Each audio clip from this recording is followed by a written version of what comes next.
You're watching iCarly. There's gonna be years of this. Back cataloged. It's amazing. I mean, how could it be better?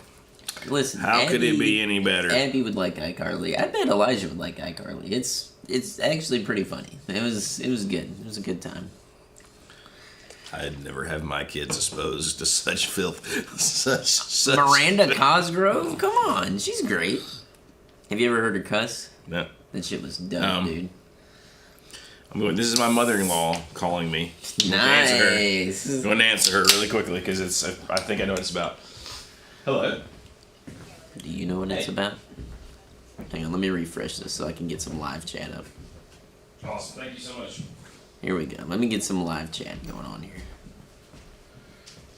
Yeah, as soon as the lady. Here we go. Here we go, boys. What do we got here? We got Con. We got Mayor McCheese. We got the Mighty Woodrow. We got Matt. Fred Rogers. What's up, dude? Tom Beatty. Chad B. Con. I haven't forgot about you two. Skylar is going to hit you. Forget about him. Who did you forget about? What's up, dude? Tom Beatty. Echo. Everybody's gonna lose their minds. He has an amp that he wants Skylar to paint. Who has an amp? Not Chad. Con does. No. Con. I haven't taken a sip of this yet. That's why. That's all a lie. It's Sean who paints the amps. It's all been a scam. So I could do it. I work more in the abstract. We could do the thing where we just like flick paint it. Some Jackson Pollock action. Bam. What if we did that? What if we said you got a casino paint job and every day we just came in and threw paint on it? We're like, wait, no, it's perfect. There's a video, a very funny video in Thinking the Fender Custom Shop does that, where every day they come in and they're like, it needs something, doesn't it? He pulls out a pocket knife and stabs it. There, don't touch it, don't touch it. It's finished. Oh my God. $9,000. That would make me feel even better about it, honestly. I'd be like, hell yeah. That would be pretty dope. I'd like that. I just want a penguin done that way. That's all I want. Just a nice beat the hell penguin. They should totally April Fool some shit and like leave a set of keys stabbed into a guitar or something stupid like that. Like really, like tire marks. Your old lady got mad at you and it's like scissors have cut the strings off and probably be surprised how often that's happened. You know, it's gonna need a setup. It looks good over here. Gonna need a setup. JP, you did great, baby. I know that has nothing to do with me. Tom says we can't change our shop style because he patterned his whole world around it. That's okay, Tom. Just refresh. Just refresh. Yeah, just freshen up. You just need a good refreshing every now and then. That's what we do. Yeah. We just switch things around. Take all the guitars from one area, put them in another area. That's all you gotta do. Basically, that's the. Yeah. Don't give out the secrets. That's a freebie for you. Nobody wants to see how the sausage is made.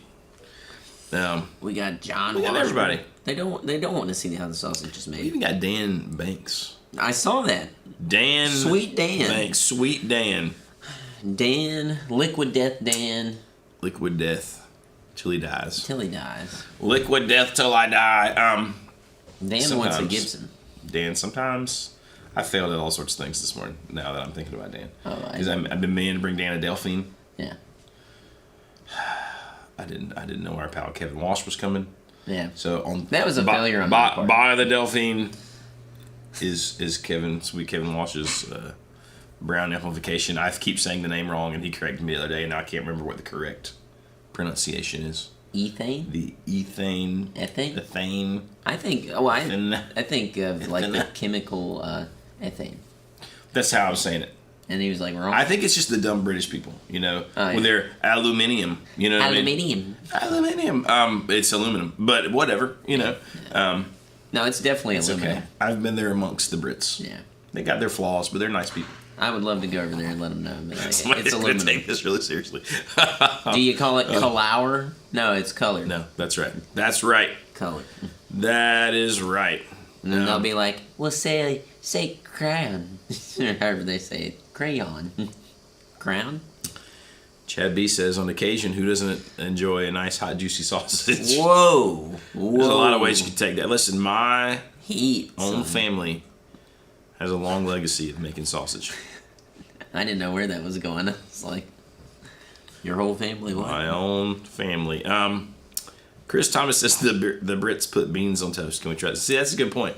I mean, that's not even the least of the ridiculous things they do. What is it? Mushy peas? Listen, until you've had a nice old British lady ask if you want a spotted dick. And you're like, oh, whoa. And then I feel like I just had some. It's just a nice sort of dessert pastry, Yeah. cake thing. And they mush up peas. I don't know. It's just Mushing crazy. up peas is a weird. Mushy peas. What's your town known for? Oh, our mushy peas.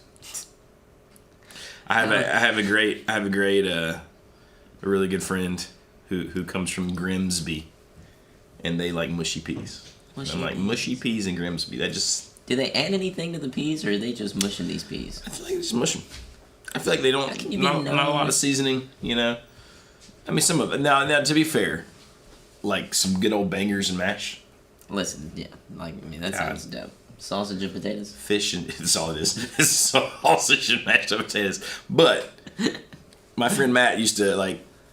It's just a different. It's different, right? When you don't like go to the grocery store like one. You know how in America it's like the one trip a week to the grocery store, and you just the massive thing. Maybe not so much among younger people, but like my parents' age and older, I feel like you did this massive grocery run. Yeah. You go to two stores because one's got it special on meat. You know, you might have to stop by the Piggly Wiggly. Absolutely. Even though the food line's your primary. Yeah, you know? but you get your meat at Piggly Wiggly because you get your meat because it's on sale, and then you come home and you put it all. You got like a million grocery bags. You put it all away, right? Mm-hmm. But there's something nice when you're walking home and you go by the little market and you get like fresh sausage hanging up. And you're thinking about what you want on. And you're like, at the market you get what's for dinner that night because you're not driving around, so you got to be able to carry it. Yeah.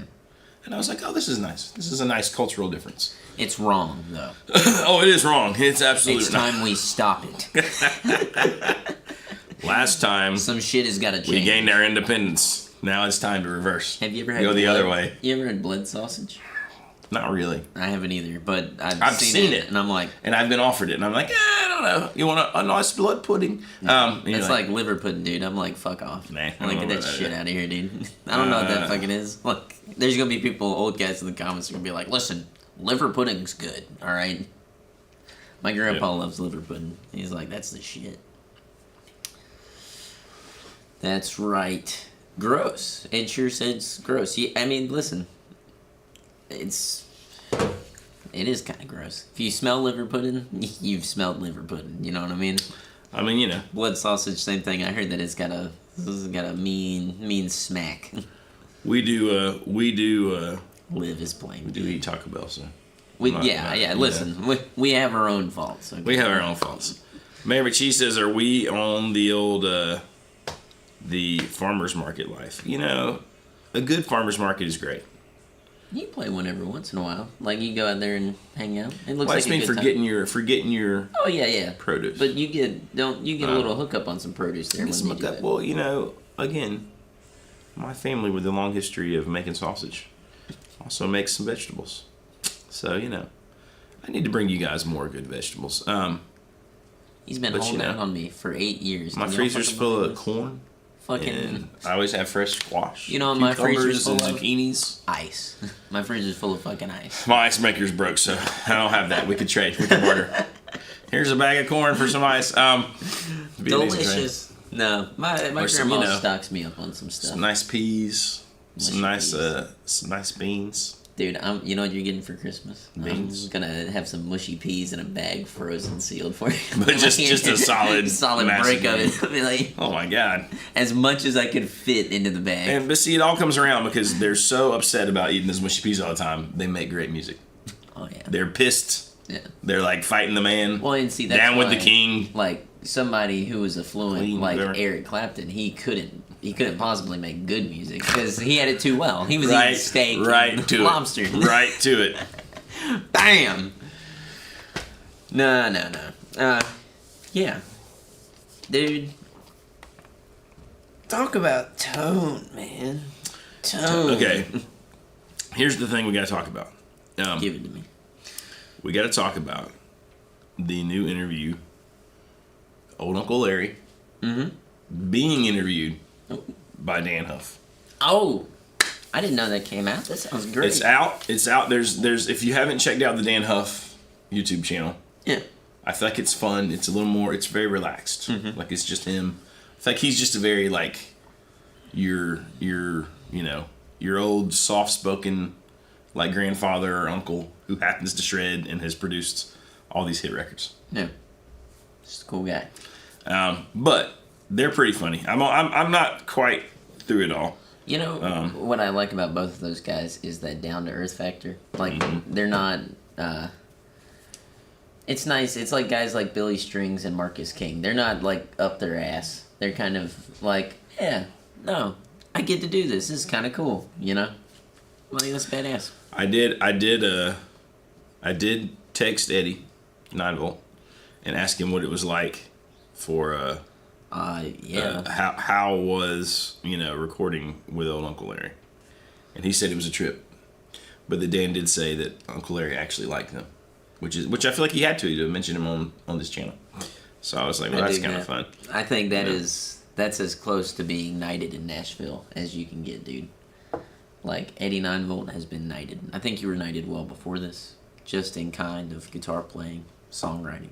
But now, Uncle Larry's bestowed upon you the graces of saying, hey, that's a sweet boy. That is a sweet man. I'm almost positive that's probably what happened. I'm sure that's what happened. I feel like it's a sweet boy. 89 true. volt, that's a sweet boy. How could you not be, dude? You're awesome. Whenever I saw that picture of them in the holding the Les Paul and stuff, I was like, oh, that's gonna be cool, dude. I was like, man, I hope he got a solo in on there. That was... Who do you reckon owned that Les Paul? You think it was Uncle Larry's? Nah. No. They said whose it was. Wasn't it? Yeah, they did say, right? Who's that guy? Obviously, he's not that important because we it didn't jump out to us. Oops. He probably is. I probably should have said that. Like, damn it. I can't remember who it was now. I don't know. Well, I have to go back and look. Like the current owner. They did say they did put that Hulu on it, right? They showed the guy who was holding it. I can't recall. Lightning struck. I mean, and old Eddie's had his pal Dustin, and I'm trying to make sure before I say his last name that I say it right. Dustin McCook.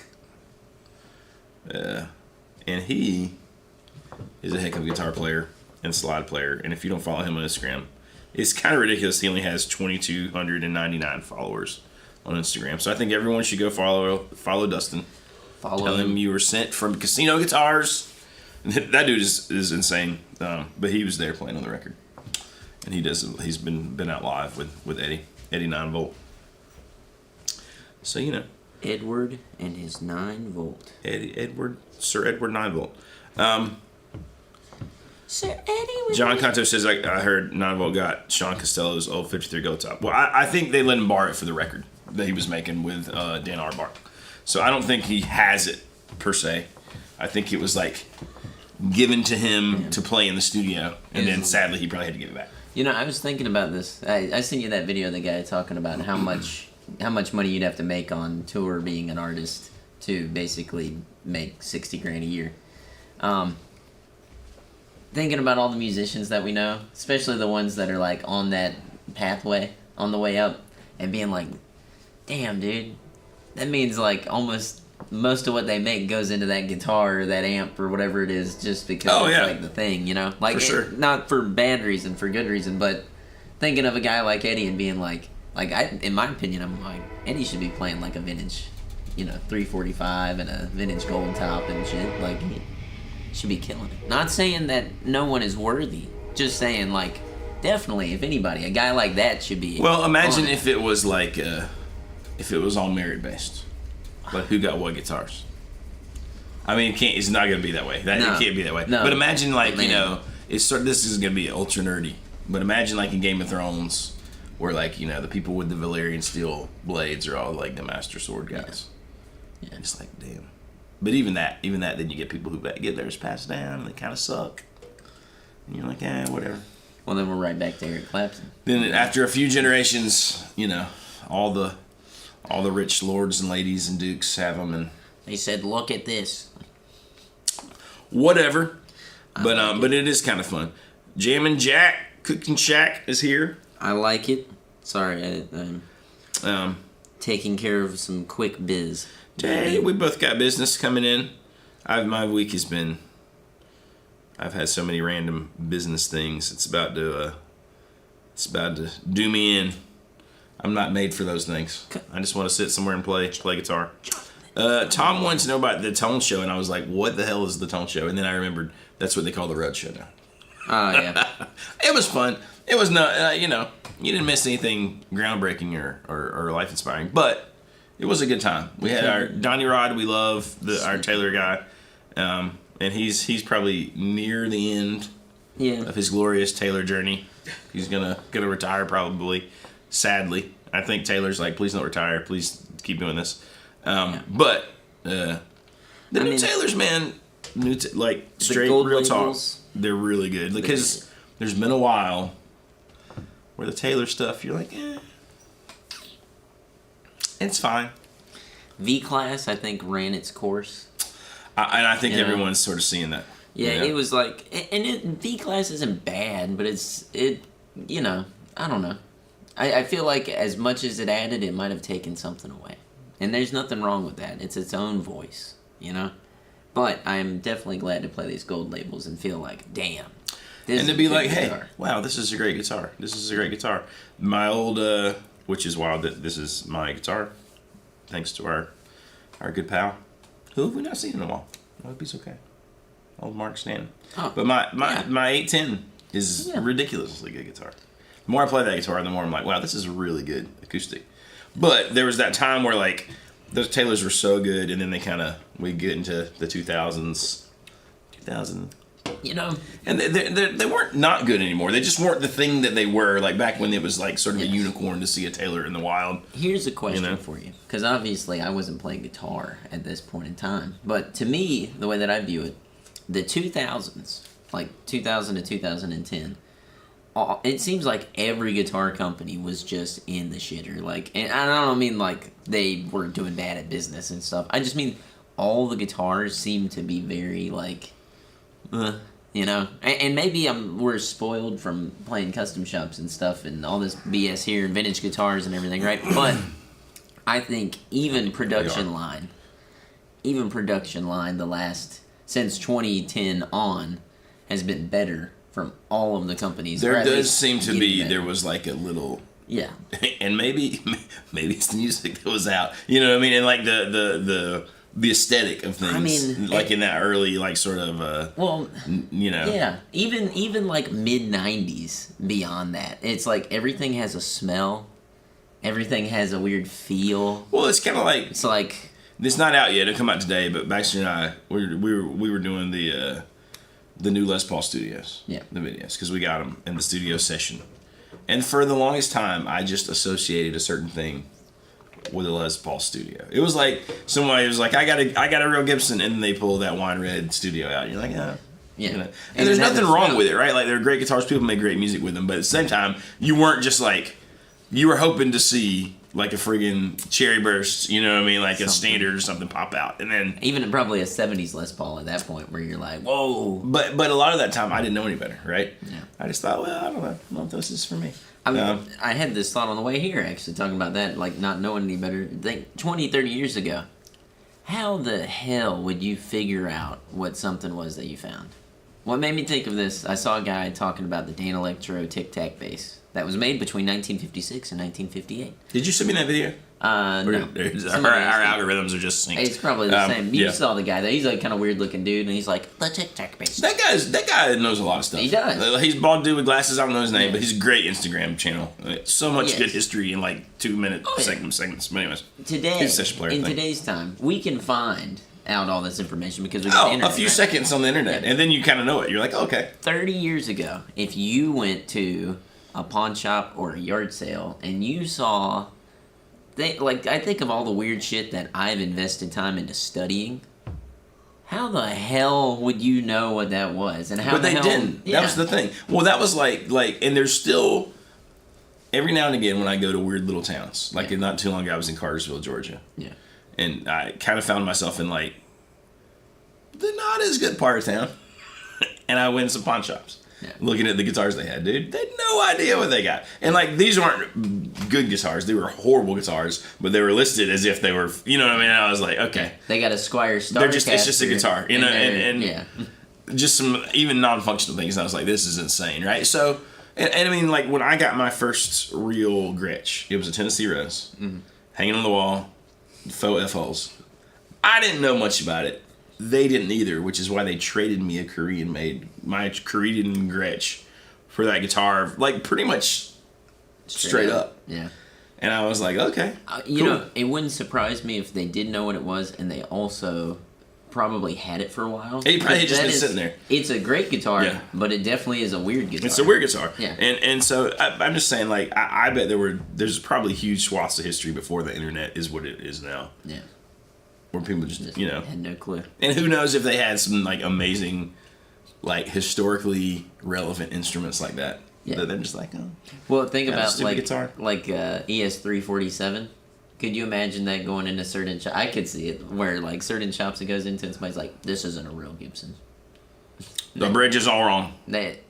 It's a 335. Totally. You think I'm an idiot?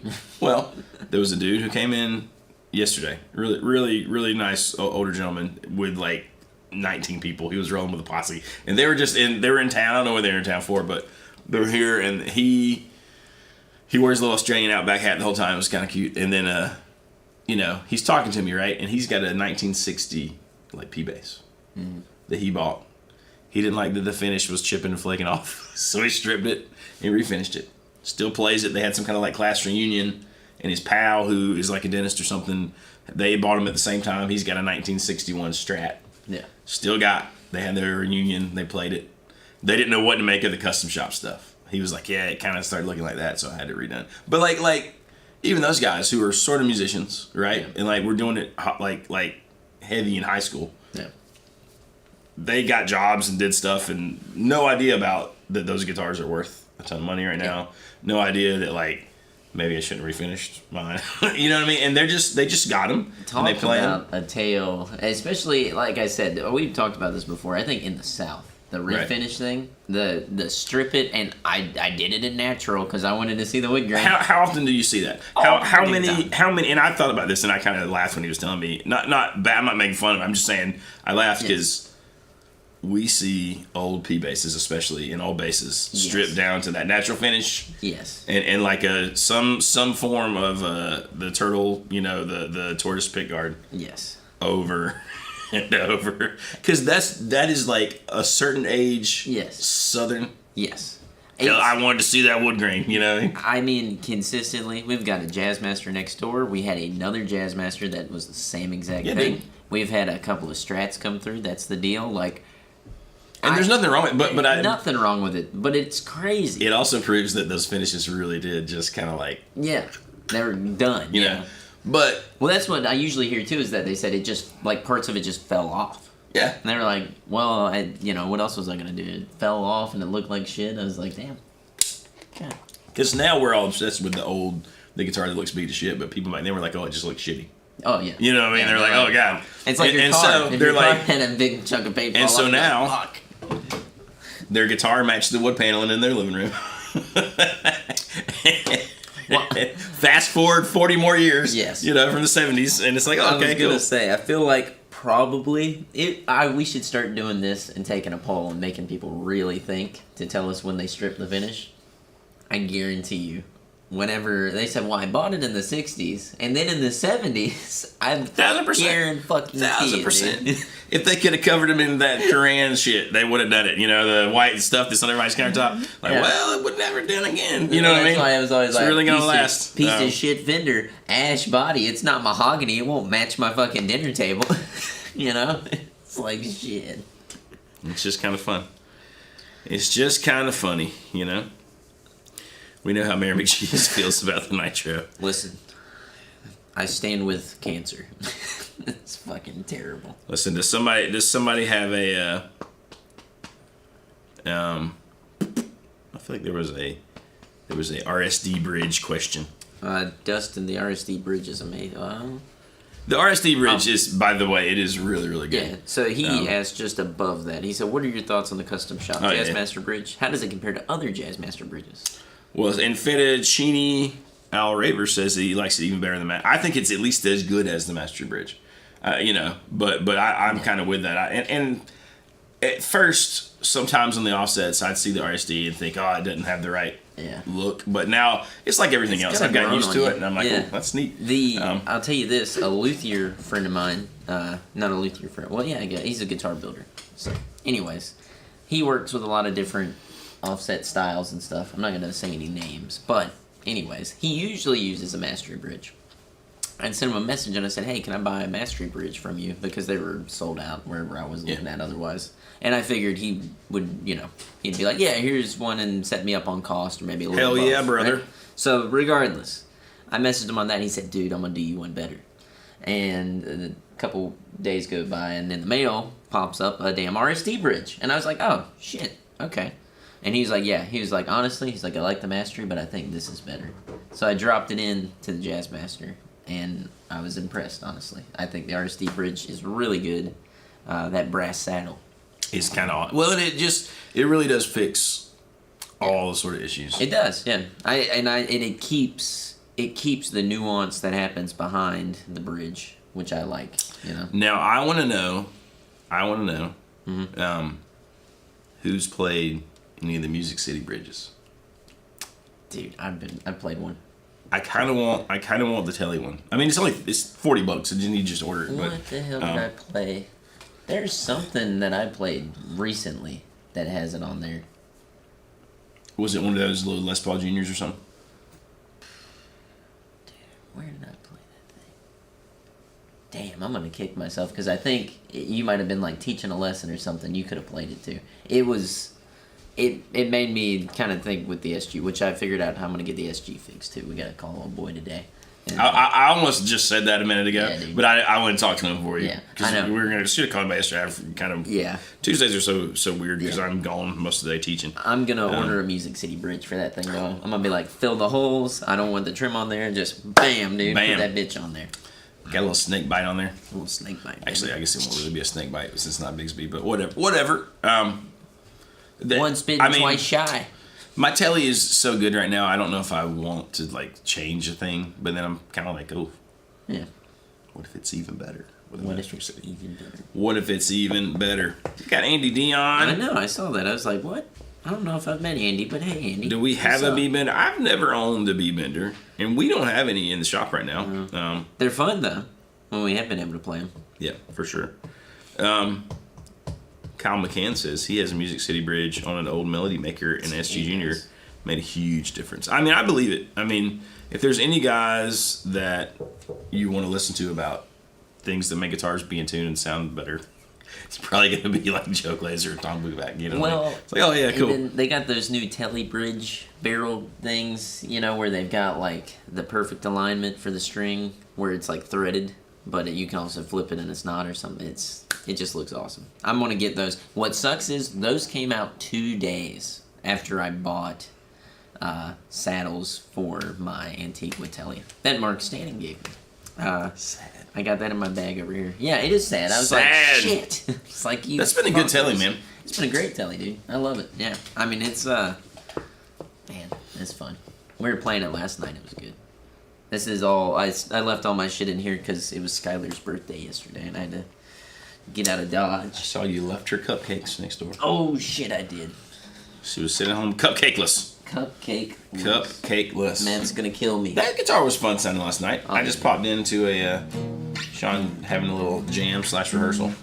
And it's I was like, the old Jack Germany caster. Is that where that one's from? Is that the origin of that one? No, actually, this one from this one actually has a cool story. So this is a guitar that Baxter got in the shop. I think it was maybe within the first year the shop was open. He said this old dude came in. It's like this old blues guy. He said he looked really rough, and beat up and everything. He had this guitar, and he said, Derek Clifton. He was like, man, give me what, he told him to give him some amount of money. It was probably $500 or something like that. Baxter said, I can't give you $500 for that. I'm sorry. Now, know that this was 10 years ago before the whole retro guitar boom thing kind of happened, right? So...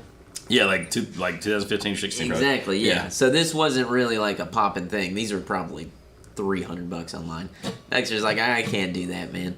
And he's like, it's got a story. It's got provenance and all this crazy stuff. And he's like, what's it got? Provenance. And he said, you see this hole in the back?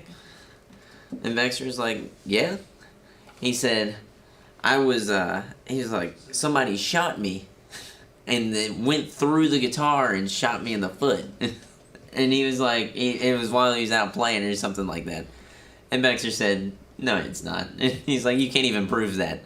And Baxter said the guy took his shoe off and he was missing a toe. And he said, that's the toe that got shot. Because you can see the other hole. Yeah, the other hole pickguard is under and then that's the obviously where it came out. I mean, that could be like a little 22 exit. Yeah. You Now, know? the other hole is underneath the pickguard. And my assumption is, I think he said that he swapped it, right? He had swapped it. Obviously, he had a new pickguard made or put on. So. But Baxter heard that story and was like, well, damn. Okay. And he gave him the money for the guitar. And now the guitar lives with me, where I write songs on it, because I think it's got a lot of vibe. It's got a lot of vibe, baby.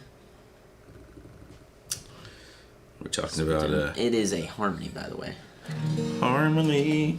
The Hollywood. Harmony Hollywood. The Harmony Hollywood. With a cool headstock on it. I mean, those are fun guitars. Pretty fun. Down. Now, did you mess around with anything on that to get it like staying in tune or anything? I mean, those are all the original tuners and everything. Yeah, I keep it tuned to half step down. Okay. Yeah, it's usually a whole How step thick? or a half step. Electric strings. That's the other thing too. Yeah. So they're like 10s. I mean, that's kind of awesome. But it's a good guitar. BTTF. It took me a second. I'd be like, who? What? The Back to the Future. Back to the Future. BTTF. BTTF. There we go. I think it's going to be a little bit of controversy. It's going to be great. Who's excited? I mean... We have had one call for one. We have. They're but cool. I think it's a... I hate that they can't find the original, because I would assume the plan was find the original, then do the release. Then... The original might be... I mean, it might literally be just never... I mean, the fact, if you don't know who got it from Norm's after it got turned back in from being rented, right? Like... Some old lady might have it that was her husband's and have no idea, right? Probably somebody might be playing it and does not follow any kind of social media, and just didn't give two shits about Back to the Future. They might have missed the news, because what I will say is, damn boy got it on the news. You know, he put it on what is it, the Today Show or whatever it is. Oh yeah, you know, so he was on there, did an interview. Or maybe you see that and you just are like, what? Or maybe you don't even connect it. I have it. Crazier is it could be some old lady who is in a nursing home and it's in her kid's closet and they've never seen the guitar before. They don't know, you know? That thing could be deep, dude. It could be buried deep. Hot take. Back to the Future sucks. Gordon, where the fuck have you been? It took me a minute to remember. God bless. Back to the Future Thanks, stuff. Hotter take. Michael J. Fox is faking it. That is a damn take, son. One day he just walks out. I'm cured. What'll be funny is after a Coldplay concert, they'll wheel him to the side of the stage and somebody will catch it on their phone where he like just pops up and he shakes his head. He's like, fuck this shit. And we were all yellow. I mean, yeah, it's just funny. The funny thing, right, is like, I don't know. I just don't know how I feel about the whole thing, but yeah, I'm sure it will be cool. I mean, I think it'll be cool. I think it's neat. I appreciate it. I think it's it's something different, you know? Something different. I mean, if Fender was reissuing the Telly from Crossroads, would you guys care? No. I mean, I wouldn't, but I like that. Because there's nothing special about that guitar, right? Like, because you could kind of at least say that the Back to the Future guitar is a cool guitar regardless of Back to the Future, right? Like a classic vintage guitar, but not necessarily in Crossroads, right? Like, do we know what that telly? First off, in 1983. Crossroads is not like an iconic cultural movie. Like, you only care if you're a guitar player, and it's kind of a joke. And the only part that's any good is the end when he finally gets to, like, shredding his Steve Vai. I'll say, as a guitar player, I've never cared about the movie, never cared about watching it, never cared. Crossroads? I'll show my students the Duel because I think it's fun. Oh yeah, no. And for a while there was a moment where like a lot of guitar players I feel like tried to learn the last little classical run, but other than that, like no one cared about that movie. You know what I mean? Like it's just got a little cult. Well, yeah. Guitar. And it's like, is it neat? Sure, it's fine. It is fine, and the story could almost be good. Like it's a neat concept. I just but I mean it's also the time it was made. You're like, oh, okay. Yeah. It's very, but I mean. Yeah. To where like, I do feel like Back to the Future. What is nice about that bit in the movie is it's not just he gets up and plays this guitar and does a Chuck Berry song. They build into the story that it's Chuck Berry's cousin. That he's like, that's man, what's you hilarious. gotta hear this. That's what's amazing. Is this like, it's that new sound you've been looking for? Yes, it's a tongue-in-cheek kind of thing. Like you would have to know who Chuck Berry is, and you're like, damn. Well, that builds into like the whole philosophical time travel thing, right? Like, if that happens. Yes, then rock and roll wouldn't happen without. But then how did it happen in the first place? So time's a loop. It's not linear at all. It always was him going back. You know what I mean? Because like, there's a lot of things to wrap your brain around if you really think about that. There are, but damn, you're like, shit. He was supposed to go back in time. Maybe before that it was always Chuck Berry with an A, and then it was changed to Chuck Berry. It's the Mandela effect. The original Mandela effect, right there. So somebody asked about geese. I see a lot of geese migrating in their little V patterns. The new Geese record is badass. And that's different than Goose, right? Way different than Goose. Goose sucks ass. I'm so confused. We got a geese, we got a goose. Fettuccine said, I hate Geese only because of Cameron Winter's voice, but the music is great. I have the same thing with the Smiths. Here's what I want you to do. Go and listen to 3D Country.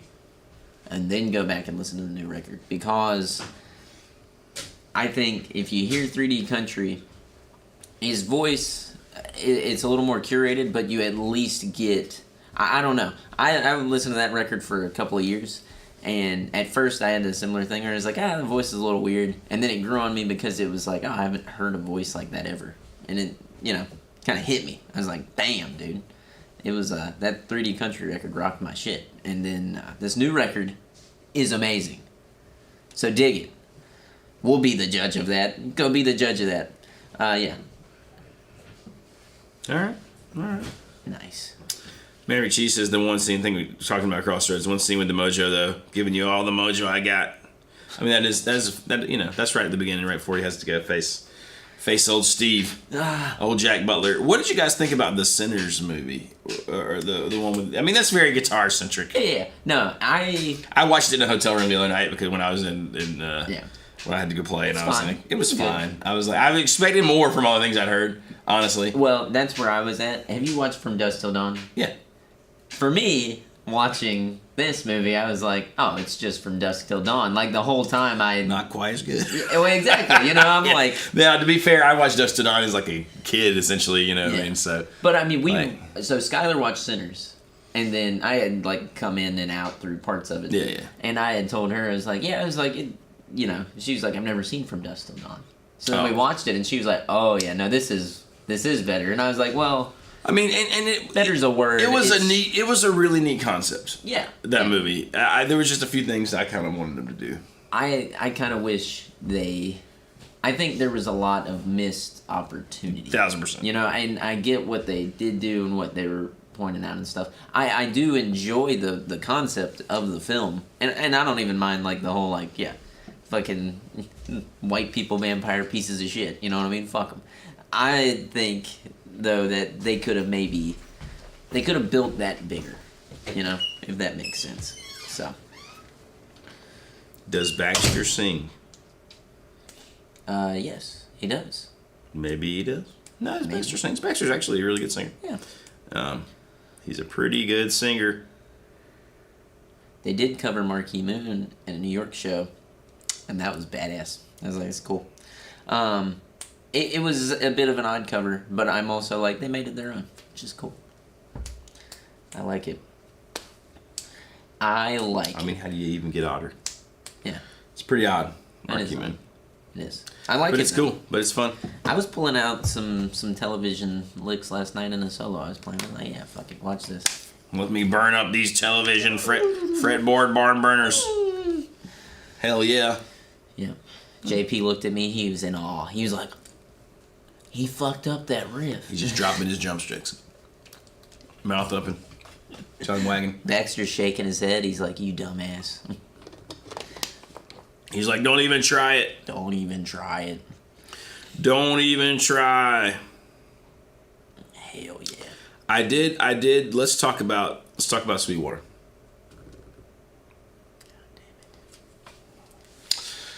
And here's why I bring it up.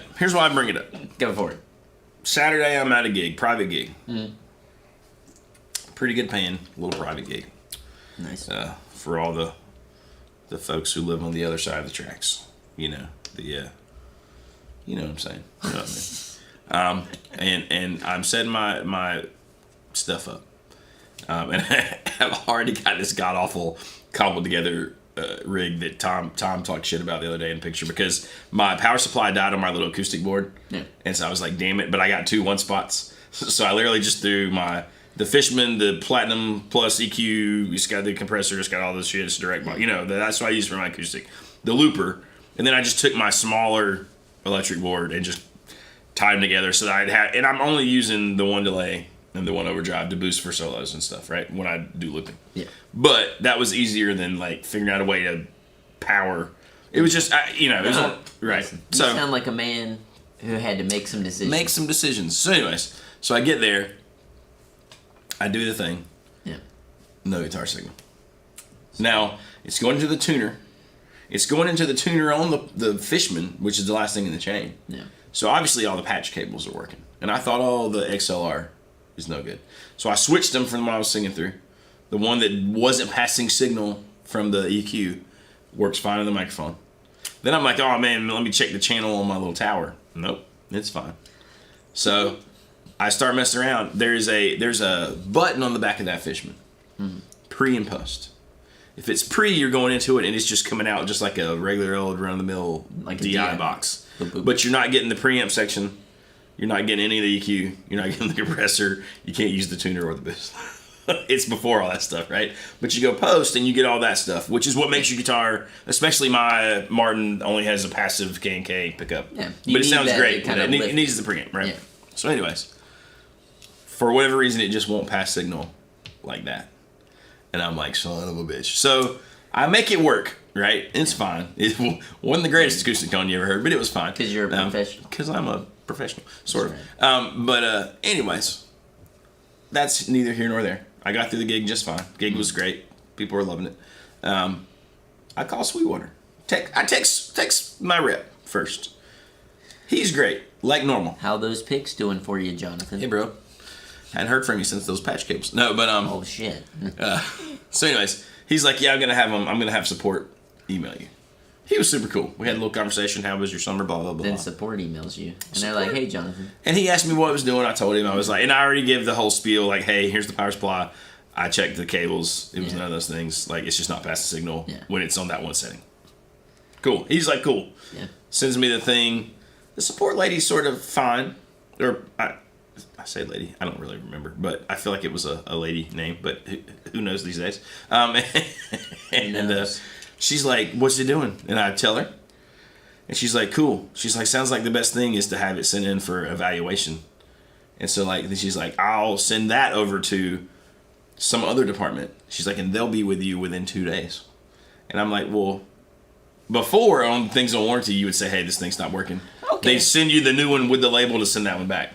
And I'm just like, damn. So I don't know if people are taking so much advantage of sending shit back, or if we're just, I don't. Something has obviously shifted, right? I feel like they've made it a little trickier to return things. I bet. And I understand. I'm not really shit talking Sweetwater. I'm just saying. I was like, wow, this process has changed. Almost certain they probably got to a place of people are sending shit back because they open up a pedal and there's like one of the screw heads is a little, rounded off. Would not surprise me. Tom says, for the record, I didn't talk shit about it. Was like, damn, that is a big pedal board. No, I know. I was just kidding. I know you weren't really talking shit, but I was like, damn it. He's like, that's a big pedal board for because it was literally 2 pedal boards, and it did make me feel like an asshole. And I was like, oh no. I was being sensitive. There's no such thing. I should start using the wah on the acoustic because, like Con said, Build RV7, Bobby rocks the. He was wahing away that night we went to the Beltry. Wahing away. So I've never seen a baby wah that much, baby. Baby. Con says last time my Sweetwater rep called me, I was standing in casino. That's really funny. Yeah. Mary She says that's usually a sign they're focusing more on volume of customers rather than customer loyalty. I mean, I definitely do feel like that they.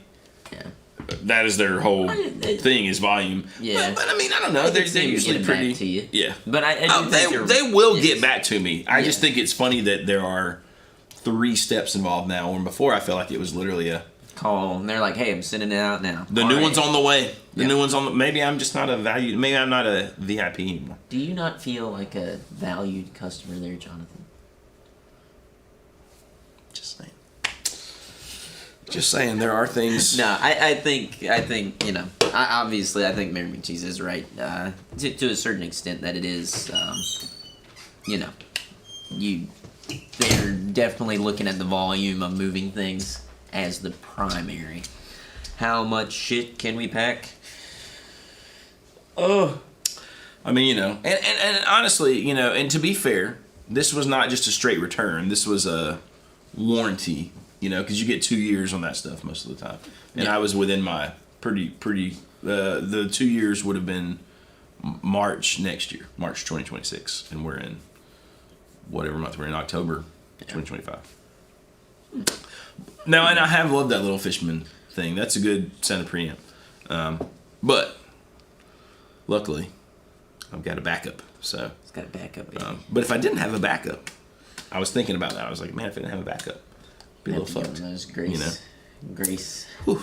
channel things, whatever. That's what all the cool kids are doing. I know. If you're in Whiskey Pines, baby, it's either the Grace. I mean, and then you saw old Patrick Fuller had the Mag Daddy Grace. He on did. The floor. Good God. Seeing all 3 of them in one night, I was like, maybe this. It didn't. Well, they do sound really. I mean, they did sound really good. Damn it.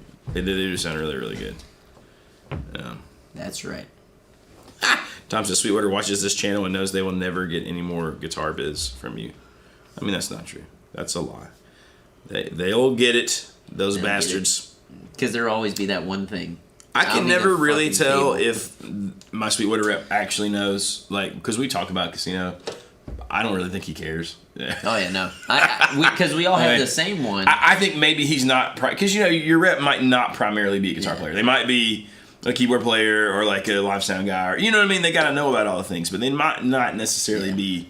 We just assume, this is a guitar guy, and not necessarily, right? So I just think that maybe they don't care. I mean, I use Sweetwater to find quick specs on certain guitars, which sometimes means obviously I'm looking up a lot of different high dollar instruments because I'm just studying things, and they see my past history of what I bought, and they'll message me like. He'll send me an email. I saw you were checking this out. I'm like, motherfucker. I know. Like, I kill you. So left something in the box. All right. Okay, here's a good one that we just talked about, me and you. Let's decide how brutal and honest we want to be. It is Livestream. Brian Carpenter says, thoughts on Gibson ES-339. I've never got along with the body size of 335s. Listen, we were just talking about this. Let's have it a blanket disclaimer. Hang on. Not trying to defend anyone. If we're gonna do this, let's fucking let them have it. Oh my God! You don't take your ring off to punch somebody? You put that shit on. Put it on your other hand. Motherfucker. Grab your roll of nickels. I've never enjoyed a 339. I have always felt. I've played a couple, and I've always felt like, man, it's like. You know how it's like the difference between a burrito and a taco. You don't just eat one taco. It's like, it's just pitiful. Like, I don't know. It feels like a toy. It doesn't feel real. Gordon. What's Gordon got for us? God bless Gordon. The very last. You got to go all the way down. Now, to be fair. Yes. Exactly. To reinforce what Gordon's saying, Baxter does like a good 339. He loves a 339. He's the only one of us that really likes the 339. I'm just like, and it's not even. First off, for me, I feel like that body is small and it looks awkward. Yes. Yeah. Like I'm a fuller sized man. I need the big. I need the 335. So, but even beyond that, for some reason, when I play the 339s, they just don't do. I've never had one that I felt like did the thing. Now you play some 335s that don't do the thing either, but then you play a good 335 and you're like, damn. I've never played a great 339. That's my problem with it. Well, it's like the 339 is. It doesn't do a Les Paul. It doesn't do 335. It's a weird in between. And Brian, we're only saying this because I would hate for you to get one and be like, what the fuck? But now listen, you might find the one because I went years not feeling like I played a great 335 either. Yeah. So there something about the Gibson semi-hollow body is you got to find like the right one. In fact, it's a hunt. And I'm not one to be like this Epiphone's better than any custom shop, but I do honestly think the Epiphone semi-hollows are probably more consistent than a lot of the games. And now maybe that's not true on the very newest like production model 335s. Going and playing them at GC, everyone that I've picked up has been pretty fucking good. Now, if you play any from like the last 15 years though, you're gonna. It's hit or miss, man. Yeah, it's a trick. You got to get out there. So you might find like the 339. If you do that, do it. Yeah. And if it makes you happy, do it. And I know some guys who have them, they love them, and if they see this, they won't be that happy. But they'll be like, "But you played mine on several occasions." I'm like, I forgot. I didn't like it. No. I might have played it, but I didn't like it. But no, it is a. And I do like the 57 Classic pickups. It isn't. Man, in my opinion, I'm like, I see this all the time where people are trying to find the sound of one guitar in another guitar. I'll say it because I don't think that there's any other way to say it. You cannot. Like, do you want a Telecaster sound?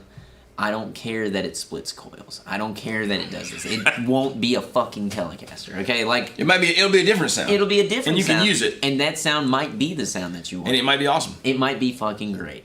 But if you're playing a 339 and you're like, I'm going to have that 335 sound and a nice, small, comfortable body. And the Les Paul. And the Telecaster. It won't. And a Rickenbacker. It's going to sound like a duck with a broken fucking beak, dude. Well, I don't know. It's fine. It's fine. It's fine. And also, this is just our opinion.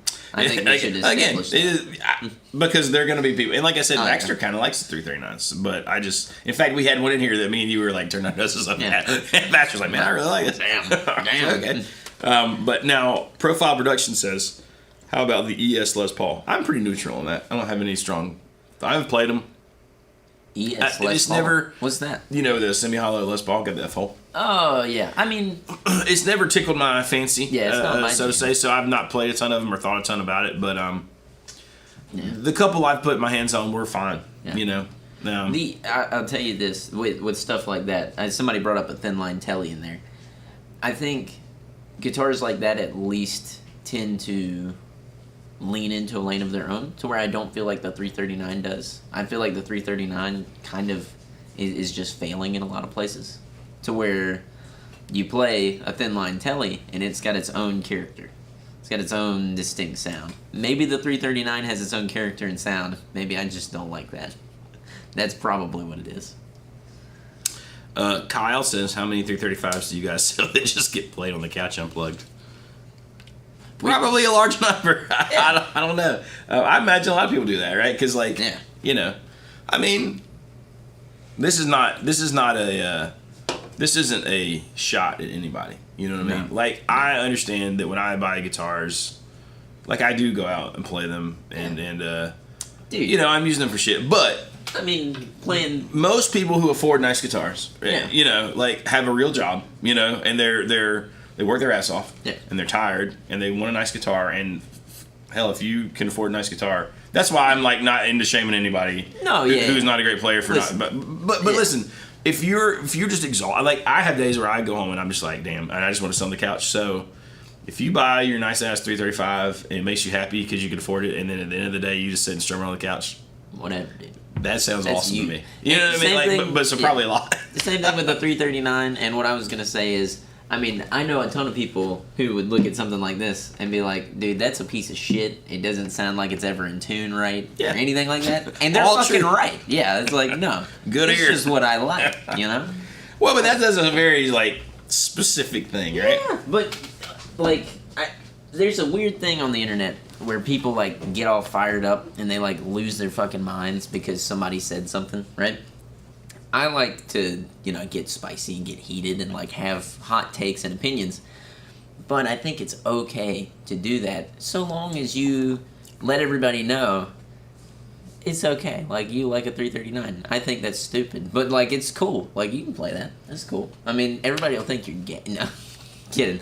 But, you know. There's nothing wrong with that. It's just like, I look forward to, hopefully, as we move forward in time, everybody can be a little more comfortable with themselves to say, like, yeah, it's funny. Because it's all stupid. It's all made up.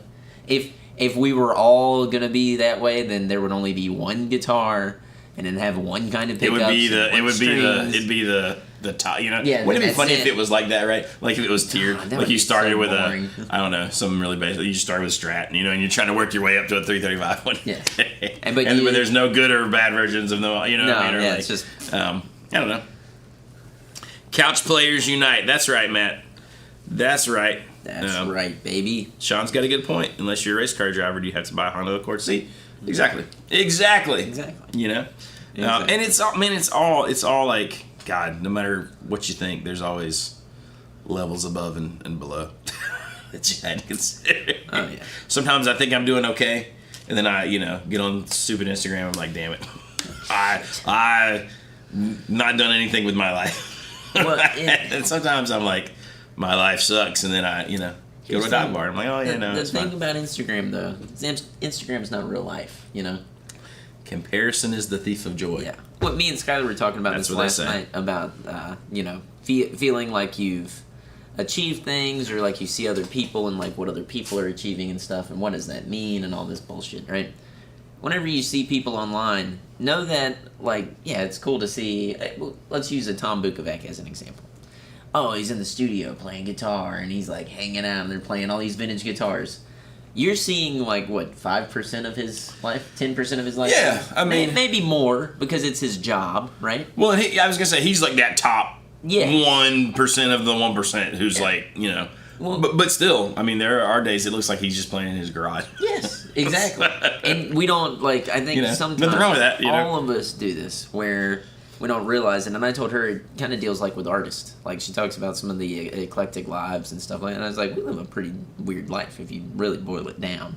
But if you look at these people, you have to remind yourself, if you've seen any of those videos where it's like the nurse in the hallway of the hospital and she set up her camera and then she goes and you have to remind yourself that this isn't candid. Nobody walked up and started filming her because she was having a meltdown. What do you mean? She set up her camera on a tripod in the hallway of the hospital and then went and broke down and then had to get up, go and cut off the camera, cut the ends off of the video, go back to work and put the titles on it and post the motherfucker. Like, that's a little weird. I never thought I'd make this video. Exactly. It's like there's a certain level of it's a performance, you know? Like, that's not real life. So I feel like we've given Brian Carpenter a quest now. He's like, I still want to check one out. Maybe I can find the awesome one out there. Oh, yeah. Like, go play one. I mean, yeah, dude. Yeah. I mean, why not? What can it hurt to find one, you know? Yeah. Everybody you see out there who's playing them, know that just like those nurses, it's a performance. I just didn't want to hold the big thing. Giuseppe Santa Sauce.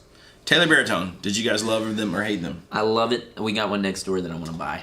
I think they're really fun. You know, if money was no object and I could just have like every guitar that I'm like, oh, fun, where I could just walk in my vault at night and be like, what I mess with today? Oh, I think I play baritones. Then I would have one. But you know, I get caught up in things like that because I'm like, God, what will I use it for? What will I do with it? But that's probably the wrong the wrong That mindset. well, like that one that we got next door. I've had that same mindset, and I've been playing, and I'm like, you know what this is though?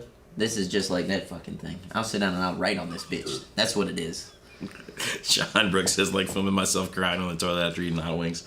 Yeah, you get it. Exactly. You know, it's like, and you could Listen, here's the silver lining.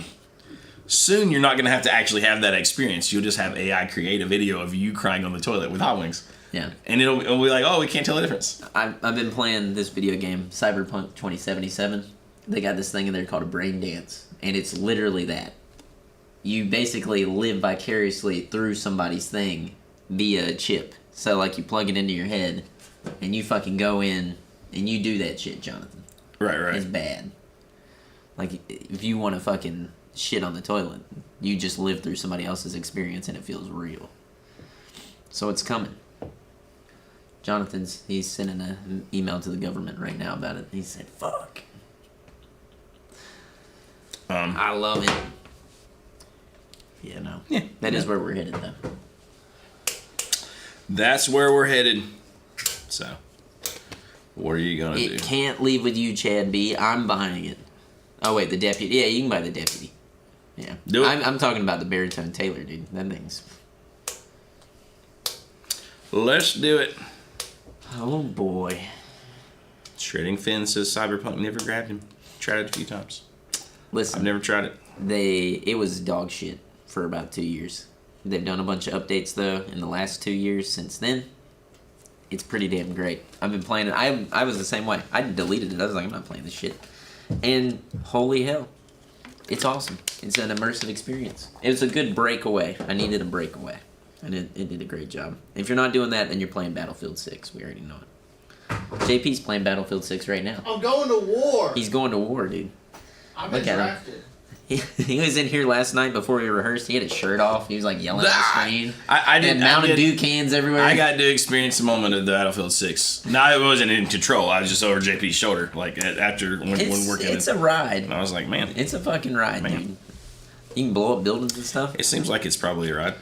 I don't know. No to One day. Cyberpunk, yes to Ghost of Yate. One day I'm gonna get these video game things. I like that. You know. Who knows? Who knows? Make your shit stand out by a creative mix or after guitar tones. Which is right after the comment saying use Prince after to tame the sauce. You only be in there a minute. I see. It's all coming together. One big picture.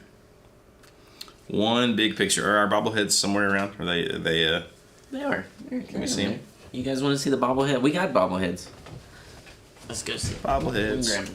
Round for you. Oh, JP's gonna grab them. Old JP. Your production manager. The production The manager PM. is grabbing them. The PM of Casino. Oh my god. We need a bobblehead of you now. It's like you should have a bobblehead. Just put them right there. Just slam them down on his head. Really skinny and frail. Yeah. Yeah. It would be funny if mine was a skeleton and then my head on top of it. I'd dig that. And then it made me really small, like right here. Nothing happened. Look at that. Look at there. It's fine. It's amazing. The guitar stand. Fuck the guitar stand. Damn them. It is amazing, isn't it? Look. What's funny is, like, Jonathan's is pretty close, but Baxter's, the face is, like, nowhere near. Like, I don't even know. That's a good head of hair for Baxter. Like, That if is, Baxter yeah. had that hair, we'd be having a whole different dude, conversation. He'd be you know? unstoppable. A whole different conversation. And I like how Baxter would never wear shorts. Oh, like God, unless no. he's, like, you know, hiking the mountains or something. And even then, but Now, he's wearing shorts. I do think my favorite part is, this is your little magnetonium, the Mike Campbell. You know. Oh, I mean, like, whoever did this, it was amazing, to be It fair. was. Like, it was plotted. It's not their fault that Baxter's, you know, impossible. Oh, yeah, no. Little two-rock action. Too wrong. Got some red telly action. Which guitar is Got Baxter a playing? pink telly, right? Oh, yeah, because he has his master built. That's his master built telly. His Todd Krause It telly. is. Yeah, look at that. Yeah. Man, that is not Baxter at all, though. I'll actually get this closer to the camera. I want you to see that. Let's see how that looks once it gets. But mine, they did nail mine. It's on Facebook. Like if you saw mine and you knew me, like if you saw this at a far off at a glance, you'd be like, oh yeah, Sean, it's on face detection, so it's gonna just automatically go to your face. back him up. Yeah, Back it him hates up. you. Quick, cover our faces. It's gonna be there for so long because of the lag. The mayor says that's clearly Randy Travis. It's fine. They can see. They can see. I you mean, can kind of see it. you can even see my little gray-haired beard. It's just bizarre because like yours, it's got the gray streaks. It's not far off. It's there. It's there. Todd Roy says back. I do kind of agree that Baxter's is a little bit like John Bollinger. Oh yeah, dude. I like that I'm standing. Man, what are those tins? Yeah. I mean, I like the Randy Travis comparison as well. I want to go see Bollinger play on. Forever and I ever. want to go see him play on Broadway. Bollinger's a fucking beast. I know. I've heard that. I want to go and I want to hassle him the whole time. Like, man, what are those? What are those 12s on that lap steel? Holy shit! Do you think he ever gets that? Do you think it ever happens, or do you think that there's just so many just tourists in Nashville that they just. Dude, you're telling me you couldn't see him standing in a bar, people walking up to take a selfie, and they have him do the whole. I mean, and he seems like such a nice, like, amicable fellow. You know, like I think that's his real personality. Oh yeah, no, I think. Because like I said, we exchanged. He seems like a sweetheart. You know that shit for years. I was playing this little upstairs stage thing for him. You ever give him hell? Well, I would just no, I never gave him hell. I always felt like. Now I probably would, but back then I was just a nice, sweet Jonathan. Dude, I'd give hell, bro. Nice and sweet. As he's walking down, I would start calling out whatever gear he's playing. Oh, nice! I see you went with the Nash Telly this week, huh? That's sick. You put tins on that? Just have the script down. I mean, you know. I love The rig rundown. explanation. Bollinger ripped the trim arm off of Jack White's signature guitar. Yeah, he did. Yeah, he did. Imagine, like, if you really wanted to piss off the next band, assuming they weren't playing last, you just jump up there at the end with a little mic, like you're going to do a rig rundown with them. Take all the time to get on stage. Oh, hold up, hang on. Everybody hit the brakes. That's the thing. That is the thing that I miss the least about the old Nashville Broadway. Is it's like how quickly you have to be like, oh my God, get on stage. Everyone's going to leave. They're going to go next door. I mean, all the changeovers happen pretty much at the same time for that reason, right? Like in every That's bar. good. But nobody's fucking you over by being like, all right, now pump up our system so they can hear music. well, they would. But there are some that like play the music out into the street, which is kind of shitty. You know, it's like, but you get the old timers when I was there, and they would be so pissed if they felt like you were hassling them, like if you were close to the stage and not letting them get off, which I get it. It's kind of like you had said before, you know, the Kid Rock's bar was your favorite bar to play at. You know, that's... Joke's on you. There was no Kid Rock's bar when I was there. Thank fuck. Listen, Thank God. It's kind of gone to hell down here. Like, you walk past Jelly Roll's bar, Kid Rock's bar. Well, like I remember some of my friends saying years ago, every asshole is going to all be like, you know, it's not going to be like cool bars anymore. It's going to be such and such as, you know, Jason Aldean's and Kid Rock's and Garth Brooks and like, you know. Even the last time that we went, it's what it is. It's like, and it's AJ's The Wheel. Each bar is like, I don't know, it's like they're trying to make it a fucking resort. You know? Like, it's too much. There's too much going on. I don't think you're supposed to have 4 fucking levels. Well, that's like the... me and you went in the Garth Brooks one, right? Yeah. And there's something kind of neat about it, but like, yeah, but it is a little too much. And then the fact that they're like, oh, because I remember when Honky Tonk Central sort of got going good, and there's the 3 floors, and if you were on one of the higher floors, you could just hear you could feel the bass coming up from the main stage, and you know it was kind of shitty, and you're like, oh no, but you just dealt with it. It kind of gave it a like, okay. Pay my dues kind of vibe, right? But there was no like, oh, let's make it a silent stage because there's all these floors below you. It wasn't, you know. No. But you know, and then like Rippy's was that way. It's got the little stage in the window, the little horrible side room, and then the roof. Yeah. But I don't know. But you get to Garth Brooks, it's like that, but very fancy. It's polished. Very polished. And you're like, all right. I mean, the John Bon Jovi's main stage is I don't know. That looked like a nightmare because it's like the drummer and then guitar player, bass player, and then the singer, and it's like basically if you're the singer, you're turning around and you're cock level to the guitar players, And then if you're the guitar player, then you're fucking face level with the kick drum smacking you in the head all night. I'm like, that looks like dog shit, dude. Yeah, no, silent stages, I'm out of it too. Yeah. Nashville people are just country Disney adults. They're not even that because they don't really play country music anymore. I mean, there was a time when it was predominantly country music, and you were still going to hear some like classics, and you were going to hear people who were like, I mean, still hear people who are killer play, and that's still there, right? But it's just not when you go down to all these bars, they're playing like freaking Paramore and Blink-182 or like Bruno Mars. Lit or Bruno Mars or whatever that song is, which is cool, and I'm mix some of that in, but it has lost a little bit of the character that makes it. I almost wish that there was like pockets for the individual things. Mm-hmm. Like I wish that there was like a good strip of bars where it's strictly country music, and it's like cool like 60s, 70s, 80s country music, and then you got modern country, and then I know that's an impossible thing though because they're trying to do something better. Now, what is cool if you do go to Nashville, go to like the Underdog, because that seems to be a place where the kind of indie retro old school stuff's happening. Even if you go downtown, D-Mac says the joint with the fried bologna sandwiches and a beer was cool when I was there last spring.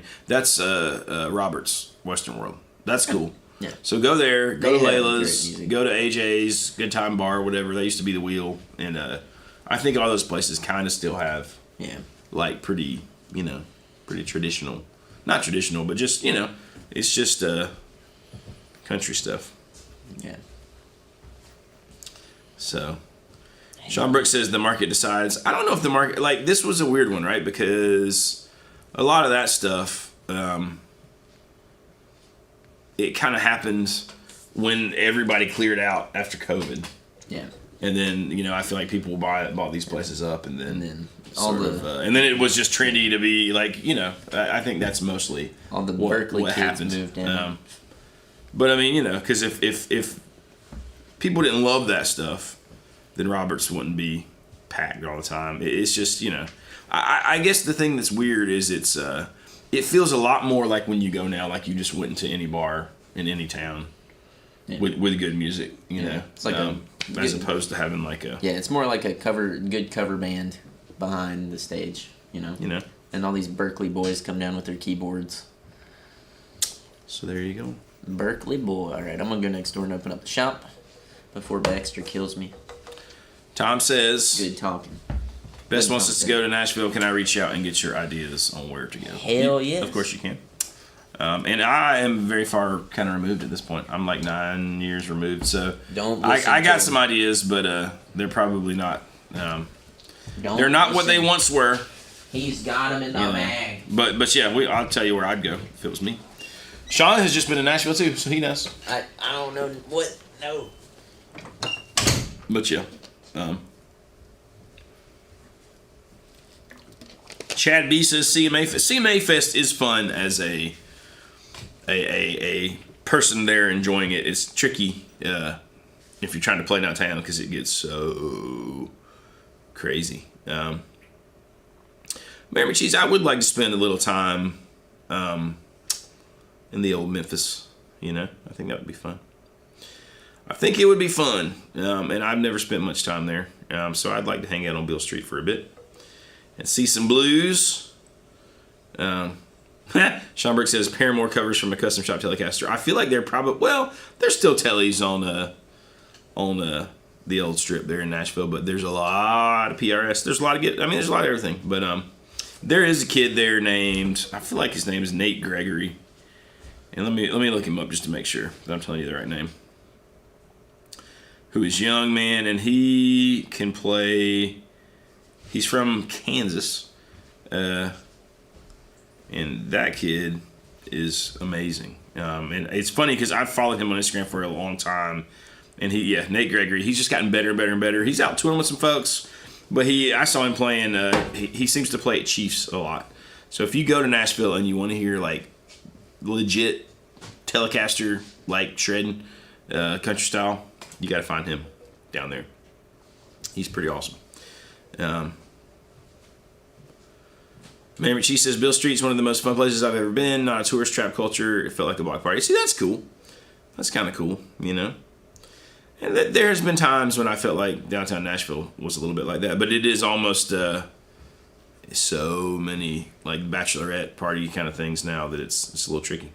Do you think we'll start seeing more multi-speaker stereo combo amps with all the hype around the Jack White Panaverb? I've seen some Gibson amps with that cool speaker arrangements.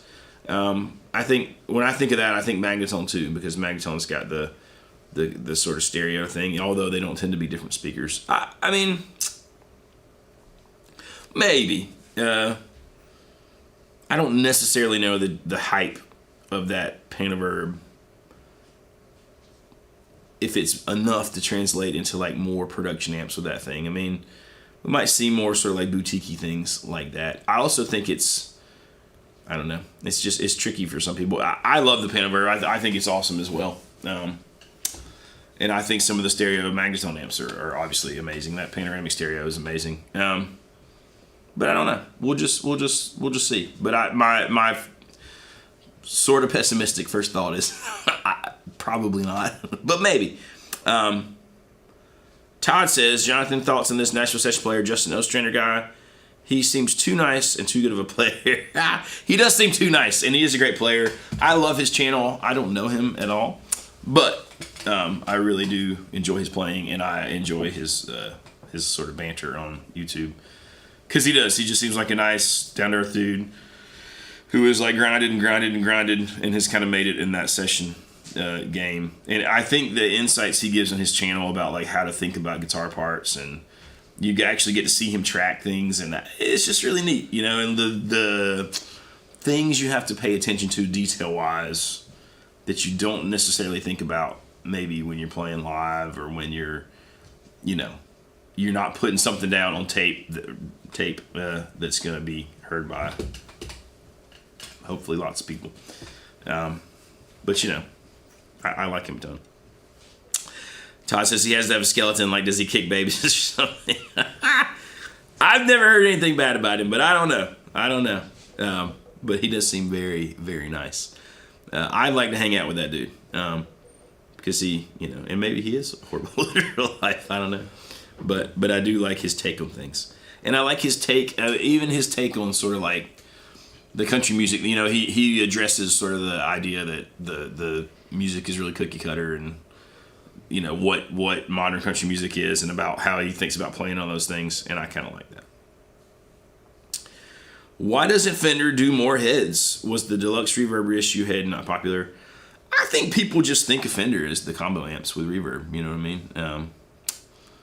And I think most people, when they want that blackface sort of Fender sound, they think of it as a combo with reverb. It's just you grab it and you go.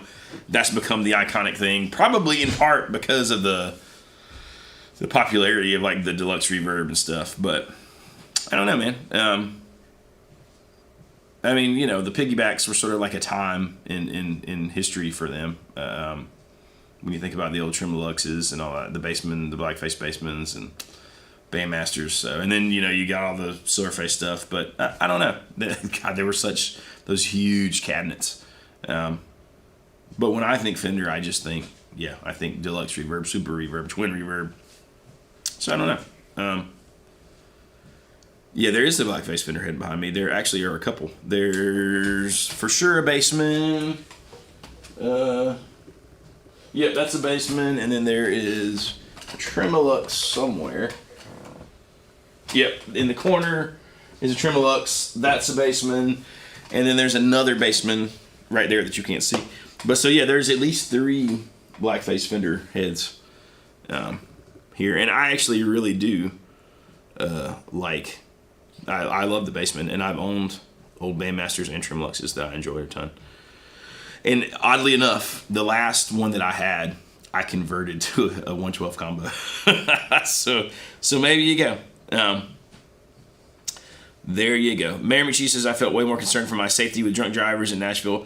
It's a fair concern in Nashville, I think. A lot of that you got to watch out for.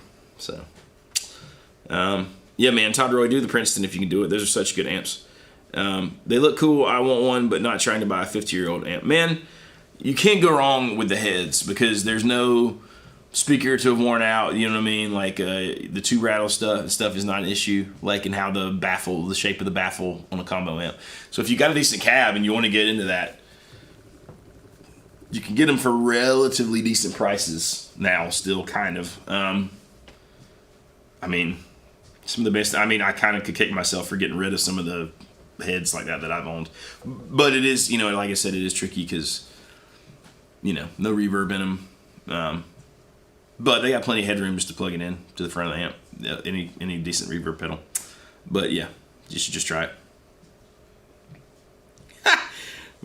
Greg coming in with the Memphis being a hellhole its whole existence. According to people from Memphis, they always screamed that they moved that as they moved to Nashville. I have heard some of that too from people from Memphis, but I don't know. I'd like to go. Like I said, I'd like to go to Memphis just for the history. But I've always thought, man, I don't want to get shot. So, but I feel like you're maybe as likely to get shot in Nashville now. So I don't know. But anyways, you guys are awesome. I'm gonna go do actual crap, I guess, actual work. Let's try to be productive. But thanks for hanging out as always. I will see you guys next week. We're still doing the Johnny's pick of the week on the jams this week, but I think it's coming out on Saturday. So when you see a different video on Friday, don't be concerned. That series is going to be on Saturdays, and we got a bunch more in the queue for that. So anyways, thanks for watching. Hit like, hit subscribe, share this thing if you can, and hit the bell, and we'll talk to you later.